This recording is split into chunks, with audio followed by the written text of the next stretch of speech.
student activists who want to graduate. I added the graduation part. Our dear brother told us he's spending good time in the library. That was a very important lesson, I thought. That you're here to exercise a love of wisdom and a love of learning and a love of knowledge. You won't stop there, but that's one of the forms of love that you ought to take seriously. So if you want to be a full-time activist, then become a full-time activist. But if you want to be a student who is activist, who in the long run wants to be able to not only follow your own heart, because you're here to find your voice. You don't ask anybody's permission as to what you're on the earth for. You might ask for your mama's consultation, but not her permission. So you got to decide, what are you here? What is your vocation, not just your profession? What is your calling, not just your career? Don't tell me about your job. I want to know about your life task. And once you decide that, you go into the laboratory. I'm going to be a scientist. I'm going to be a doctor. I'm going to be a poet. I'm going to be a musician. I'm going to be a pharmacist. And then find time within your vocation for your activism.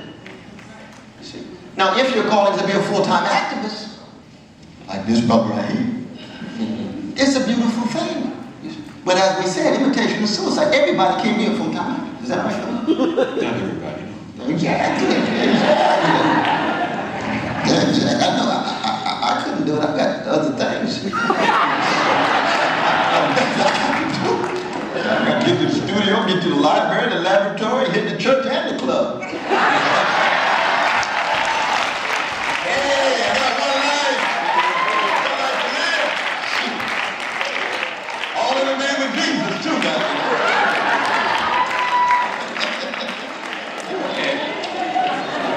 I may not be the best one to ask that question because I never graduated.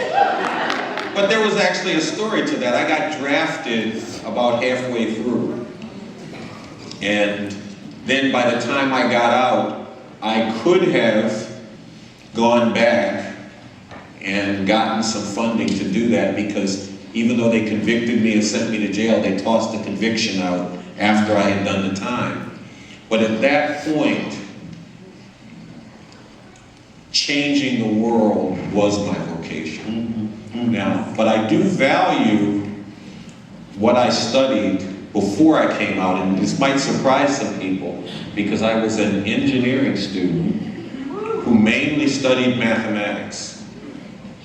But one thing that I think I was able to draw from that is a certain scientific approach and trying to draw from reality, which I tried to use in terms of going at the question of social justice. And see, what I would say to people is, you do have to decide what is it that you are moved to do. And you got to do that based upon understanding reality and why it's the way that it is, and also what could be done about it. And if that moves you to do like I did and pass on the opportunity to graduate and throw into, changing the world, then go do that. And like I said earlier, do that as well as you can. But if you're trying to balance the two, then go ahead and balance the two. What I would say to you, though, is do not allow the graduation and career to blunt you on this question of the truth and acting on that truth. Because if that's part of what is required to obtain a career, then that's a bargain you don't want to make. That's like a deal with, I'll say a deal with the devil. Awesome. I knew you would get literary about it. Yeah, we're going to bring Burley in on this one. Absolutely. We have a next question.